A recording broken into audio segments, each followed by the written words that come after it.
오늘 성경 본문의 이야기는 우리의 간담을 서늘하게 만듭니다. 어떻게 그럴 수가 있을까? 그래도 고륙인데 형들이 그 동생 요셉을 죽이려고 하지를 않나. 그 같은 상황에서 장남인 루벤이 중재를 하게 되니 죽이지는 아니하였으나 결국 다시는 볼 수 없을 것 같은 그 머나먼 나라에 이 동생을 팔아버리는 모습을 오늘 대하고 있습니다. 사람의 마음이 이렇게 악할 수가 있구나 하는 것을 보는 것이에요. 일찍이 예레미야 선지자는 이 사람의 악함에 대하여 이렇게 표현을 했어요. 예레미야서 17장 9절 말씀입니다. 만물보다 거짓되고 심히 부패한 것은 사람의 마음이라 누가 능히 이를 알리요마나. 정말 그렇습니다. 에덴 동산에서 하나님을 거역함으로 시작이 되어진 인간의 죄성은 그 악의 모습이 어디가 끝인지 도무지 알 길이 없어요. 요셉을 향한 형제들의 미움이 아주 크게 달했습니다. 오늘 말씀해 보니 18절 19절에 그 내용이 기록이 되어 있는데요. 여러분 18절 19절 말씀 우리 함께 읽도록 하겠습니다. 시작. 요셉이 그들에게 가까이 오기 전에 그들이 요셉을 멀리서 보고 죽이기를 꾀하여 서로 이르되 꿈꾸는 자가 오는도다. 형제들이 요셉을 어떻게 죽일까 꾀하였다고 했어요. 그런가 하면 요셉이 등장하는데 보라 꿈꾸는 자가 오는도다. 꿈꾸는 자가 오는도다. 여러분 오늘 이 시대에 꿈꾸는 자는 좋은 어조로 들립니다. 꿈을 꾸지 아니하니. 그런데 한글 개역 성경에는 이 꿈꾸는 자는 꿈쟁이로 표현이 되니 비아냥거리는 표현으로 이렇게 요셉의 별명을 지은 것이에요. 요셉을 죽여서 구덩이에 던져버리자 하는 것이 그들의 꾀였습니다. 그렇게 합의를 했어요. 그런데 장남 루벤이 중재를 합니다. 우리가 그 생명은 해치지 말자. 여러분 장남은 장남인 것이에요. 그리고 장녀는 장녀입니다. 제가 그것을 인정해요. 제가 막내다 보니까 그 모습을 보는 것이죠. 여러분 왜 장남이고 장녀겠습니까? 같은 동기들 중에서 그 부모님의 마음을 이해하는 데 있어서 누구보다도 장남과 장녀가 먼저인 것입니다. 왜 그렇겠어요? 제일 먼저 태어나잖아요. 그러니 가장 사랑도 많이 받고 그 사랑을 듬뿍 받고 형제들보다 나이도 많고 연륜이 있으니 또한 부모가 때때로 더 의지할 수 있는 존재가 장남인 것이죠. 그런데 그렇게 사랑을 받고 자라는 가운데 동생이 나타나기 시작해요. 한 명도 아니고 두 명도. 그러니 자신의 사랑을 이제는 동생에게 양보해야 합니다. 어쩔 수 없는 상황이지만 그러는 가운데 무엇을 봅니까? 비록 서운하기도 하지만 부모님은 나뿐만 아니라 나의 동생도 이렇게 사랑하시는구나 하는 것을 가장 먼저 보는 자가 장남이요 장녀이니 부모님이 이렇게 사랑하는데 나도 사랑해야지. 이것이 바람직한 장남이요 장녀의 모습이니 오늘 루벤의 모습을 통해서 우리가 그 모습을 대하는 것입니다. 이 아버지의 마음을 헤아리는 그 마음으로 루벤이 돌아와 보니 세상에 구덩이에 있어야 할 요셉이 사라진 거예요. 이미 애굽으로 내려가는 그 상인에게 요셉을 팔아버린 것을 알고 그 마음 그 억장이 무너집니다. 그 애통해하는 모습이 29절과 30절에 나타나 있는데 우리 함께 보도록 하겠습니다. 읽습니다. 시작. 루벤이 돌아와 구덩이에 이르러 본즉 거기 요셉이 없는지라 옷을 찢고 아우들에게로 되돌아와서 이르되 아이가 없도다. 나는 어디로 갈까? 나는 어디로 갈까? 내가 장남인데 아버지가 물어볼 텐데 나는 뭐라고 대답을 해야 될지. 그러니 그 옷을 찢고 애통하는 마음으로 그 슬픔이 베어져 나오는 이 루벤의 고백인 것이에요. 그러나 이미 늦었죠. 요셉은 애굽으로 팔려갔습니다. 머나먼 나라로 팔려갔어요. 은 20개에 팔려갔습니다. 여러분 당시 20세 이상은 노예로 팔릴 때 30개의 은이요. 그리고 20세 미만은 금 20개로 그렇게 주고 팔았습니다. 받고 팔았습니다. 자, 상상해 보십시오. 이 요셉 천진난만 순진무구, 우리가 지난 시간에 함께 나눴어요. 그 요셉을 구덩이에 던질 때 그 채색 옷을 벗겨서 그때 요셉의 마음이 어떠했을까요? 제발 이루지 말아주세요. 해걸하며 복걸하며 형들에게 간청하지 않았겠습니까? 그런가 하면 이제는 건지더니 버나먼 나라, 그곳이 어딘지도 모르는 그곳으로 이 팔아버리는 그 형들을 바라보면서 그가 어떠한 마음을 가졌을까요? 어떻게 대응했을까요? 오늘 말씀에는 거기에 대해서는 기록이 없어요. 그런데 세월이 많이 흘러 22년이 세월이 흐른 뒤에 여러분 아시는 대로 이 기근과 가뭄으로 인하여 먹을 양식이 없을 때에 이스라엘 땅에 있었던 야곱의 아들들이 애굽에 내려가서 식량을 구하고자 할 때에 거기에서 요셉을 만나게 됩니다. 그야말로 꿈에도 그리지 않았던 그 모습이었는데 그가 꾼 꿈이 어떻게 되나 보자 그들이 승기를 잡은 것처럼 때는 이때다 그를 죽이려고 하였지요. 그 꿈이 어떻게 되나 보자. 여러분 하나님이 주신 꿈은 변함이 없이 이루어지는 줄로 믿으시길 바랍니다. 그곳에서 그것을 경험하는 거예요. 그러니 형제들이 불안과 두려움에 떨면서 그때의 모습을 회상합니다. 그때 요셉이 우리에게 해골복골하지 아니하였나. 그런데 우리가 듣지 아니하였도다. 이와 같은 고백을 그들 스스로 하는데요. 여러분 이 내용이 창세기 42장 21절에 등장을 하는데 우리 함께 보도록 하겠습니다. 같이 읽습니다. 시작.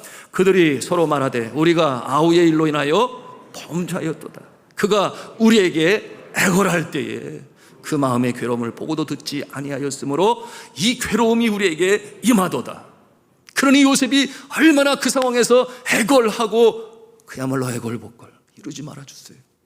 근데 그들이 듣지 아니했어요. 너무 냉정했지요. 그러면서 그들이 고백을 합니다. 마음의 괴로움을 보고도 우리가 듣지 아니하였도다. 그러니 그 괴로움이 이제는 우리에게 임하도다. 그들이 낙심천만하여 후회합니다. 사랑하는 성도 여러분, 우리가 이 형제들처럼 분노하고 감정을 이기지 못하고 그야말로 감정이 부글부글 끓어오를 때가 있어요. 억울함이 있을 때 더 그렇겠죠. 그런데 그 감정에 못 이겨서 악한 짓을 하면 아니 돼요. 우리 믿음의 사람은 그러면 안 됩니다. 여러분 우리의 삶 가운데 이러한 금원이 있어요. 여러분 들어보셨을 거예요. 행복할 때 약속하지 말고 화났을 때에 답변하지 말고 슬플 때에는 결심하지 말아라. 행복할 때에는 약속하지 말고. 언제 행복해요? 우리의 자녀들이 아빠에게 재롱을 떨고 참 이쁜 짓을 하면 너무나 기분이 좋아서 막 백지수표를 날리지요. 이것도 해주겠다 저것도 해주겠다 약속을 하지만 정작 그러면 지켜야 되는. 행복할 때 답을 하면 오버할 수가 있고 그런가 하면은 화났을 때 답변하지 말고 욱하는 성격에 뱉어버린 말과 행동은 주워 담을 수가 없으니 화가 날 때는 오히려 침묵하고 그리고 그 자리를 피해버리는 것이. 그런가 하면 세 번째 뭐라고 그랬어요? 슬플 때는 결심하지 말아라. 슬픔의 극점에 서 있을 때 어떤 일이 벌어집니까? 극단적인 선택을 하지 않겠습니까? 감정에 휘둘리지 말아라. 그러한 금원이 되겠습니다. 감정에 못 이겨 저지른 이 악한 행위는 두고 후회스러워 우리의 육신, 우리의 심령의 병이 되고 잊혀지지가 않는 것입니다. 이것이 요셉을 팔아 넘긴 형제들이 뒤늦게 후회하는 모습인 것이에요. 믿음의 사람은 악을 행하지 말아야 하는, 믿음의 사람이 억울할 때에 악한 감정이 일어날 때 믿음의 사람이 무엇이 다른가? 십자가를 떠올릴 수 있어야 돼요. 십자가를 생각하게 되면 여러분 억울하기로 말하면 예수님처럼 억울한 자가 있었나요? 그가 어떠한 죄를 졌나요? 그럼에도 불구하고 가장 그가 묻고도 한 사형수들이 죽어가는 그 모습인 십자가에 달리셔서 온갖 멸시, 천대, 조롱 다 받으시고 양손과 발에는 대못으로 바뀌셔서 물과 피를 다 흘리셨으니 여러분 그 그가 그처럼 그 십자가를 받으신 것은 바로 저와 여러분들의 억만 가지 죄악을 스스로 몸에 짊어지시고 용서하시기 위하여 그렇게 십자가에 달리셨으니, 여러분, 우리가 그와 같은 상황에 십자가를 묵상할 수 있다면, 예수 그리스도의 그 사랑을 생각할 수 있다면 우리는 견디며 이겨 나갈 수가 있는 것입니다. 또 한 가지, 우리가 이처럼 감정적으로 치우쳐 악을 행하지 않는 근본적인 이유가 있으니 그것은 무엇인가 하면, 전지전능하신 하나님께서 행하실 것이다, 하나님의 손으로 심판할 것이다, 하나님께서 어련히 하실 것이다 라고 하는 믿음이 있기 때문에 내 손에 피를 묻히지 아니하는 것입니다. 누가 그랬어요? 다윗이 그랬어요. 죄 없는 그를 죽이려고 사울왕이 그를 그처럼 쫓을 때에 내 손에 피를 묻히지 아니하고, 그러나 하나님의 살아계신 능력을 그가 믿음으로 그 마음속에 담고, 그 뭐라고 고백을 해요? 내 원수의 목전에서 내게 상을 베푸시고. 하나님을 의지할 때 이와 같은 역사가 나타나는 것인데요, 여러분, 우리 하나님은 의로운 자의 편에 서 계신 하나님이신 줄로 믿으시길 바랍니다. 하나님께서 그 일을 처리하세요. 제가 필리핀에서 사역 감당할 때 있었던 일인데요, 제가 전에도 간증으로 나눴습니다만 또 새로 오신 얼굴들이 많이 계셔서 나눕니다만, 여러분, 이 필리핀에 1991년 6월 달에 큰 화산 폭발이 있어서 그 규모가 20세기의 가장 큰 화산 폭발로 기록이 되어집니다. 그러니 그 산속에 살고 있었던 산지족인 아이타 부족이 6만여 명이나 되는 산지족이 이재민이 되고 정부가 안 만들어준 청착촌에 거하게 되었는데, 여러분, 제가 주로 섬겼던 그 지역이 까왁이라고 하는 곳인데 500가구 정도가 그곳에 정착하게 되었어요. 말씀을 전하는데 말씀이 말씀으로 들어가지 않는 것이 배가 고파요. 먹을 것이 없어요. 아이들은 울어요. 그러니 그 모습을 보면서 빵이 복음이다라고 하는 그 누가 얘기한 그 내용이 정말 마음에 와닿는데 어떻게 하면 도울 수 있을까? 그런데 저희 집과 그 가와 교회 그 마을에 가는 길에 중간 정도에 넓은 초지가 있어요. 한 2,000평이 넘는 초지인데 쓰지 않고 그냥 두었어요. 그래서 가만히 가서 보니까 작은 풀들은 났는데 이렇게 헤쳐보니까 그게 뭐냐면 화산재가 덮여서, 그 일이 나타난 것이, 그 화산이 터지면 화산재가 분출합니다. 높이 올라갔다 떨어지게 되는데 거기에는 돌도 있고 큰 돌도 있고 작은 돌도 있고 모래와 같은 화산재와 분진 같은 것이 그냥 다 내려앉게 되는데, 여러분, 필리핀에 비가 얼마나 많이 오는지 몰라요. 뭐 태풍도 필리핀에 올라서 올라오는 건 여러분 아시죠? 하여튼 비가 그렇게 오니까 그 산에 쌓여 있었던 화산재가 전부 쓸려 내려가서 그 넓은 땅, 그 논을 완전히 덮어버린 거예요. 그러니 사용을 못하죠. 엄두를 못 내요. 주인이 그것을 걷어낼 엄두를 못 냅니다. 그런데 그 위에 작은 풀들이 자라는 것을 보니 제 마음에 그런 생각이 들었어요. 이거 좀 걷어내고 큰 돌덩어리는 빼버리고 여기다 농사를 지면 좋겠다, 뭐 그런 마음을 가졌어요. 그래서 주인을 만나서 저희 제자 훈련하는 형제들이, 제가 거기 끼면은 가격이 올라가요. 그래서 빠지고, 여하튼 그렇게 해서 함께 나눈 내용이 뭐였냐면 3년 동안 개간을 해서 농사를 짓고 거기에 대한 소출은 우리가 다 갖고, 그리고 3년 뒤에는 도지를 주는 것으로. 여러분, 도지 아시죠? 소출에 얼마 되는 부분을 주인에게 이렇게 주는 거예요. 그래서 그렇게 계약을 맺었습니다. 그리고 나서 우리 교회 교우들이 함께 일하고 함께 소출을 거두어서 함께 나누면 좋겠다, 뭐 그런 목적이었습니다. 이 내용으로 편지를 보내니 저희 고향교회에서 트랙터를 사라고 도와주셨어요. 그래서 트랙터를 가지고 열심히 땀 흘리고 구슬땀 많이 흘렸어요. 그러고 나서는 모내기를 하게 되었는데 우리 교우들이 다 나왔죠. 그런데 우리나라 흙은 얼마나 좋아요. 근데 화산재는 그렇지 않죠. 여전히 딱딱하니까 뭐가 들어가지가 않아요. 그래서 꼬챙이를 가지고 푹 찍었다 빼면은 구멍이 생기잖아요. 거기에다가 뭐를 심고 그 넓은 땅을 모내기를 마쳤으니 얼마나 참 기분이 좋고 소망적인지 몰랐어요.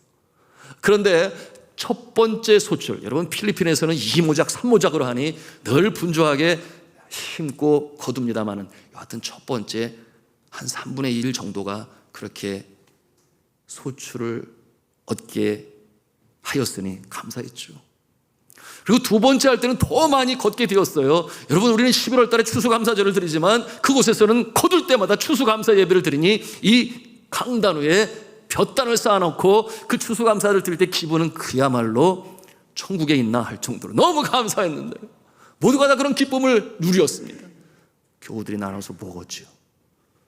그렇게 1년 반이 지났을 때 아이고 깜짝 놀랄 일이 일어났어요. 주인이 도로 달라는 거예요. 그 땅을.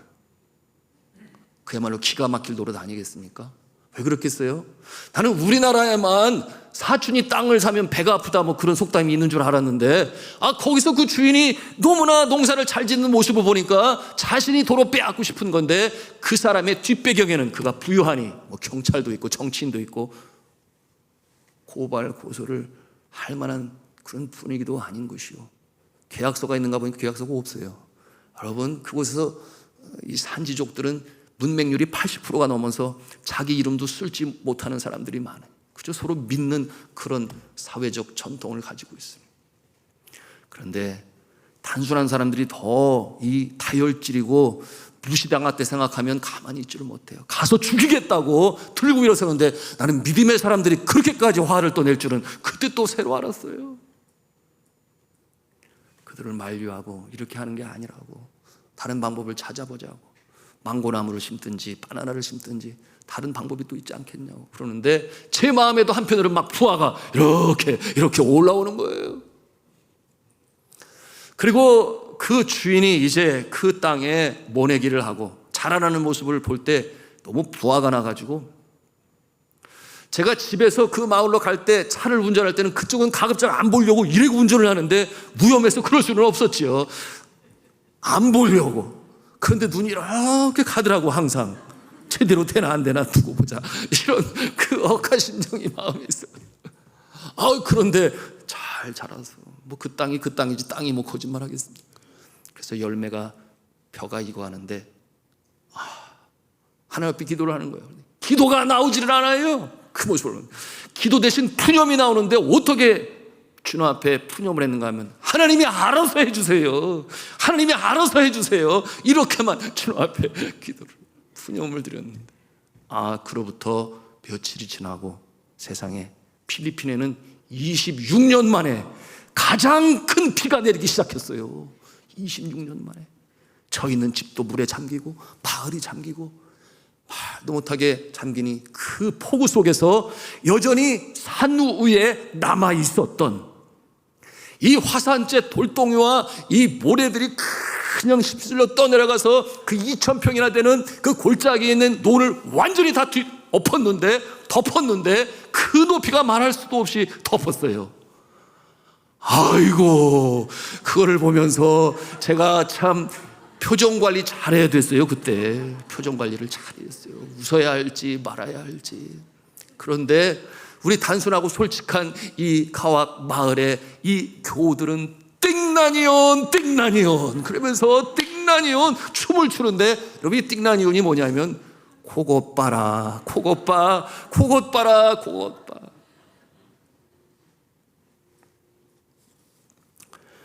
자, 사랑하는 성도 여러분, 우리 하나님은 살아계십니다. 그 성도들이 무엇을 배웠는가? 그래, 하나님은 살아계시지. 하나님께서는 선을 사랑하시고 악을 미워하시고 세상이 더 악해지지 않도록 친히 심판하시는 분이 하나님이 되시니 그런 영적 교훈을 아주 확실히 산 교훈으로 얻게 되었으니 그것이 감사해요. 그런가 하면은 여러분, 그렇게 비가 올 것이었으면 만약에 우리가 농사를 졌다고 생각해 볼 때 얼마나 낙심천만했을까.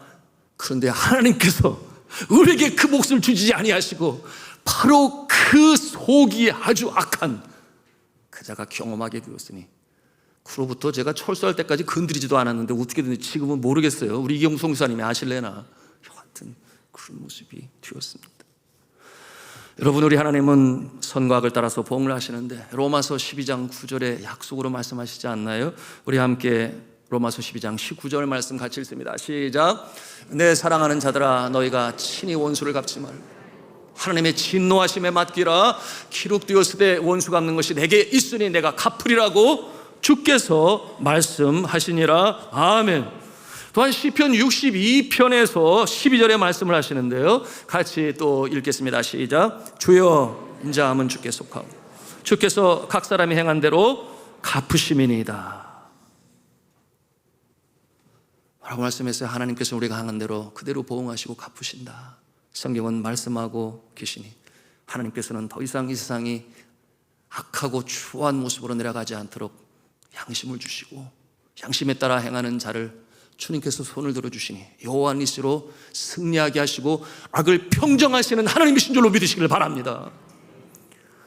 악한 형제들의 입술을 통해서 이 요셉이 짐승에게 찢겨 죽었습니다. 그러므로 그 채색 옷에 피가 묻은 그 옷을 받아든 아버지 야곱의 모습을 한번 상상해 보세요.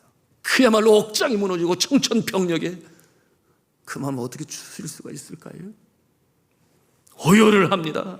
채색 옷을 끌어안고 요셉을 끌어안 것처럼 그렇게 오열을 하는, 그때 그는 사랑하는 아내 라헬도 잃었어요.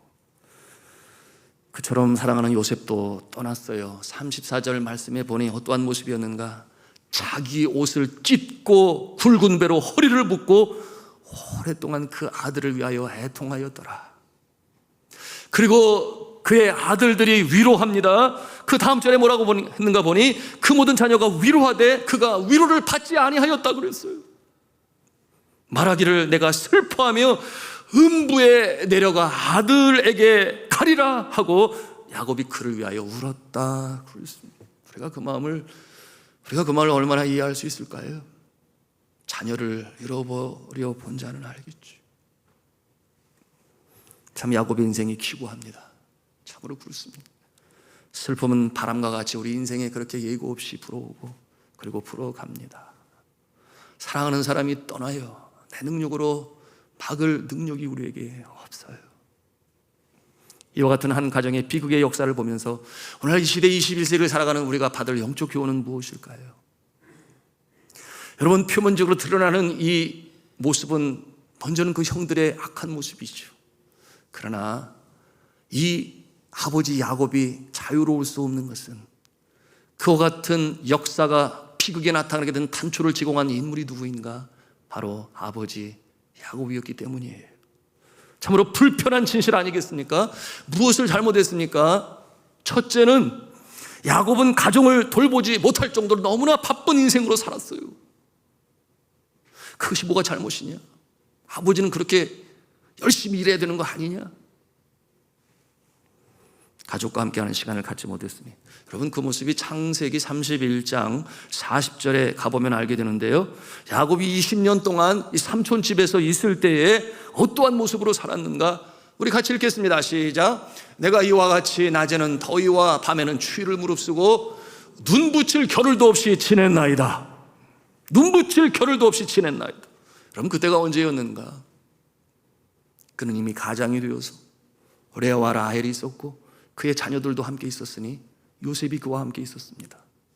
그러나 너무 분주했어요. 여러분, 이렇게 바쁘고 분주한 모습을 보면 누가 떠오릅니까?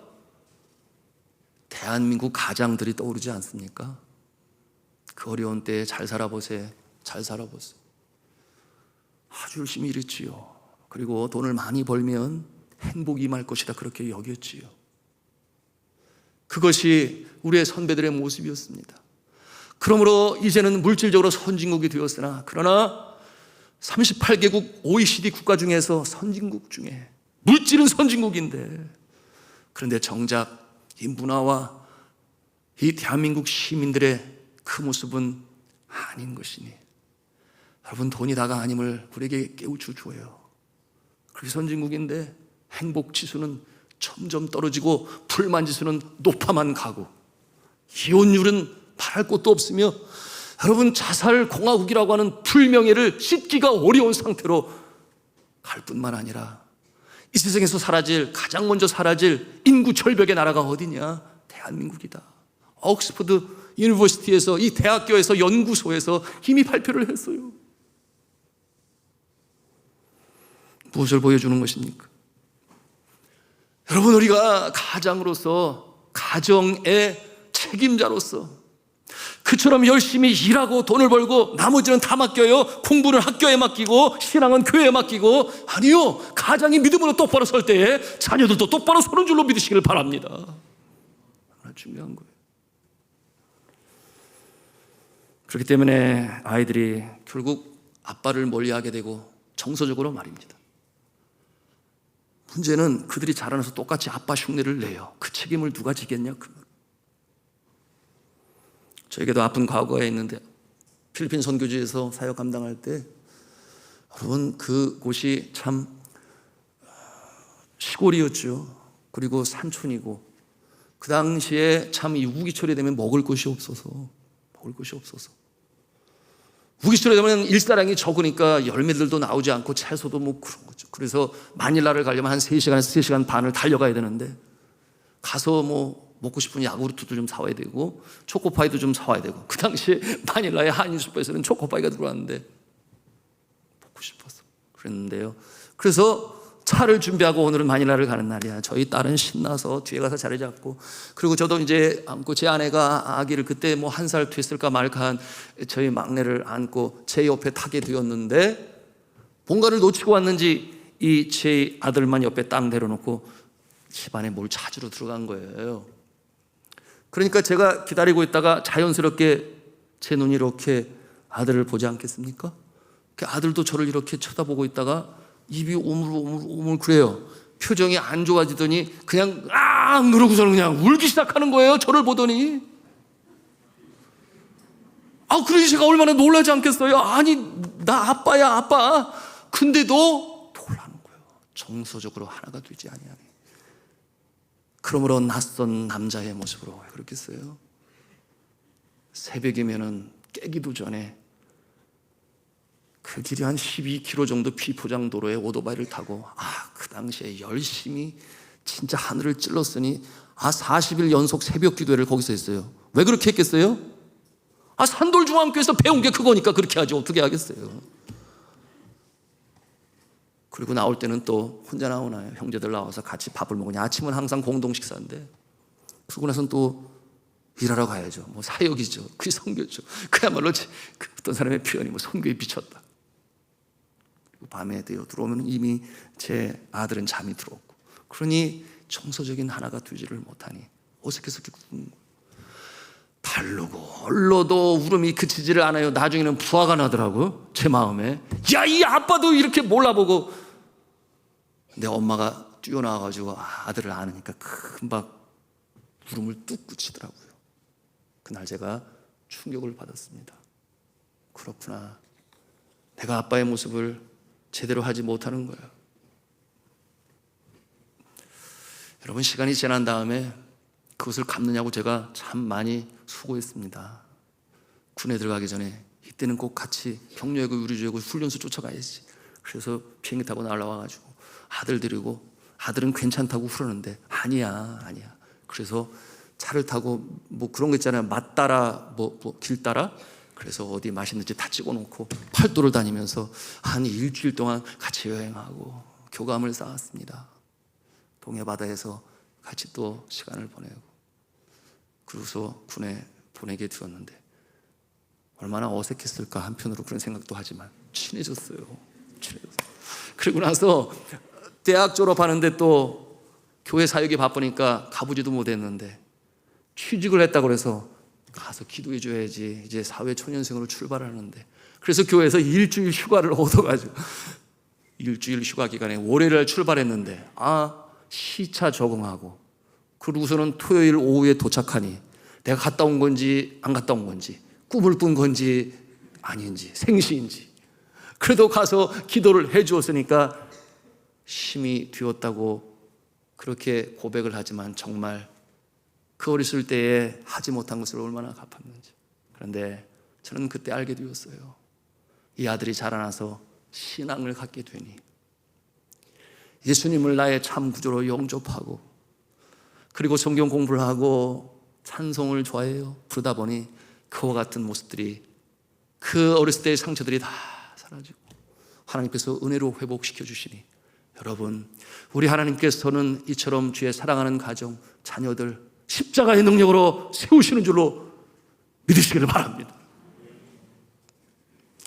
그러나 분명한 것은 자라날 때 가족과 함께 시간을 가지는 것은 너무나 중요합니다. 특별히 자녀가 아직 자라나고 있을 때 부모의 품을 떠나기 전에 가족과 함께 하는 아빠 시간을 가져야 돼요. 나중에 후회합니다. 여러분, 호스피스에서 암병으로 인하여 죽음을 기다리는 자에게 물었어요. 무엇이 가장 지나온 날들을 돌이켜 볼 때 후회스럽냐? 그렇게 물었을 때 하나같이 다 똑같아요. 내가 일에 미쳐가지고, 일에 빠져가지고 가족들과 함께한 아름다운 추억이 너무나 없으니, 그래서 교감적으로 정서적으로 자녀들과 함께 나누지 못하는 그 모습이 제일 후회스러워. 다시 시간이 주어진다면, 그러나 이미 그때는 늦은 것 아니겠습니까?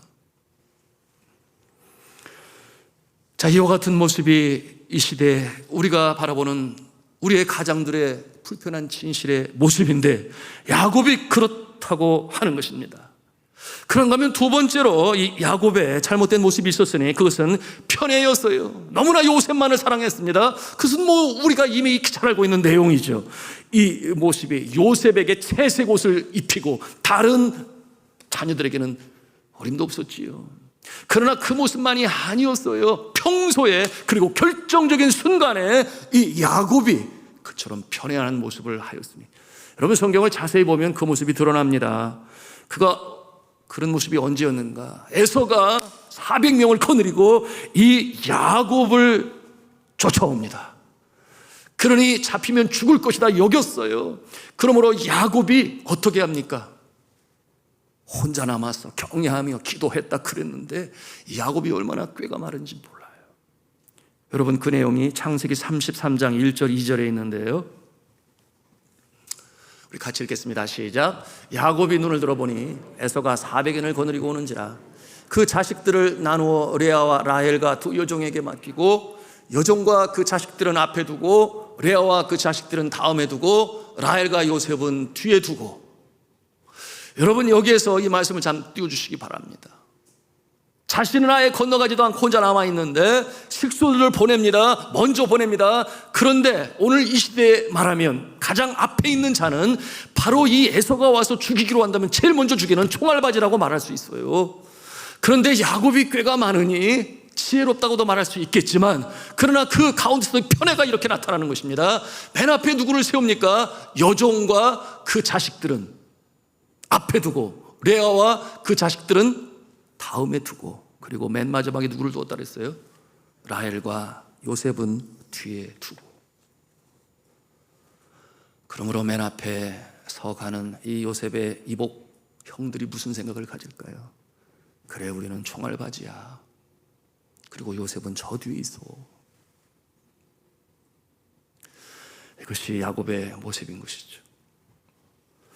여러분, 자녀들을 편애하면 아니 돼요. 물론 이 자리에 계신 분들은 한 분도 그런 분이 없으시겠지만 그것이 상처가 되고 아픔이 되고 있어요. 자녀모들을 공평히 사랑해야 하는데 야곱이 그러지를 못했습니다. 심리학적인 면에서 심리학자들은 분석을 했지요. 왜 그렇게 되었을까? 야곱에게 문제가 있었다. 어떠한 문제가 있었는가? 그가 편애를 받으면서 성장했어요. 이 자리에 계신 분들 중에 그것은 물려받지 않았으면 좋았을 텐데, 아버지로부터 어머니로부터 그것이 마음에 상처가 된 그런 내용은 없으신가요? 아버지 이삭의 사랑을 형인 에서에게 야곱은 다 빼앗겼어요. 여러분, 이 아버지 이삭은 사냥을 좋아하고 활동적이고 용맹하고 짐승을 잡아오고 남성다운 에서를 편애했습니다. 아버지의 사랑에서 이 야곱은 형에게 밀려난 거예요. 그러니 그 어머니 된 이 리브가가 누구를 사랑해요? 야곱만을 챙기죠. 야곱만을 챙겨요. 그런데 야곱의 마음은 정작 그 양이 마음에 다 차지가 않아요. 자녀에게는 아버지의 사랑도 필요하고 어머니의 사랑도 필요합니다. 그런데 야곱은 그런 양범의 사랑을 골고루 받지를 못했어요. 성도 여러분, 우리가 우리 자녀들을 공평히 사랑해야 하겠습니다. 세 번째로 안 좋은 부부 사이가 편애를 만들어요. 안 좋은 부부 사이가 편애를 만들었어요. 이 경우는 바로 이 야곱의 아버지 이삭과 그리고 리브가의 원만하지 못한 이 부부 관계를 말하는 것입니다. 야곱에게 큰 영향을 미쳤죠. 아버지 된 이삭은 장자인 에서를 사랑하고 어머니 된 이 리브가는 야곱을 사랑했어요. 그러니 야곱은 그 편향적인 사랑에서 얽매여서 벗어나오지를 못했습니다. 자유롭지 못했어요. 여러분, 통계적으로 볼 때 부부 사이가 원만할 때는 편애가 없다 그래요. 부부 사이가 원만할 때, 서로 사랑할 때는 사랑이 넘쳐서 편애할 일이 없어요. 오히려 힘들고 어렵고 좀 모자란 듯한 자녀에게 더 사랑을 베풀고 눈물로 끌어안는 것이, 누가 서로가, 부모가 남편과 아내가 사랑을 하면 그와 같은 모습이 정상적인 것인데, 그런데 그러지 못한다면 결국 이 남편의 사랑을 받지 못하는 리브가는 그 사랑을 누구에게? 그저 야곱에게 퍼부었던 것입니다. 그래서 야곱은 장막에 거하는 산의 아이가 되었던 것이죠. 그 편애가 결국 에서의 분노로 이어지게 되었고, 야곱을 집에서 떠나 보내게 돼야 하는 이 어려움을 감수해야만 했습니다. 그의 사랑하는 야곱이 떠났을 때 리브가의 마음이 어떠했을까요? 아마 살아가는 소망이 사라졌는지도 모르죠. 그래서 다른 인물보다 더 빨리 세상을 떠나는 그런 불쌍한 인생으로 리브가는 맞춰지게 됩니다. 자, 성도 여러분, 요셉이 이처럼 형제들의 미움을 받는 이 비극의 상황을 보면서 우리는 영적으로 교훈을 받아요. 가정은 얼마나 중요하고 소중한 것인지, 그리고 부모의 입장에서 서로의 그 사랑의 모습이 결국 자녀들에게 연결이 되어지는 것이니 편애하지 아니하고. 그리고 오늘 배웁니다. 우리가 감정적으로 정말 미움이 솟구치고 분노가 그야말로 참을 수 없는 지경에 이르렀다손 치더라도 우리 믿음의 사람은 악을 행해서는 아니 되니 예수 그리스도의 십자가의 보혈로 우리의 성품을 새롭게 하고, 나는 온유하고 겸손하니 너 내 멍에를 메고 내게 배우라. 하나님의 그 꿈이 우리의 비전이 되고, 우리 자녀들의 비전이 되고, 예수님의 성품이 우리와 우리 자녀들의 성품이 되고, 성령님의 권능이 우리의 능력이 우리 자녀들의 능력이 되고, 이와 같은 가정으로 이루시기를 저는 주님의 이름으로 축원합니다. 그러므로 행복한 가정, 여러분 행복한 가정은 행복한 교회를 만들고, 여러분 교회가 건강할 때 나라가 살아나는 줄로 믿으시길 바랍니다. 이와 같은 모습으로 전진해 나가는 이 땅의 작은 천국을 이루는 산돌중앙교회여 우리 성도들의 가정이요 자녀들 또한 부부가 될 수 있기를 저는 주 예수 그리스도 이름으로 축원합니다.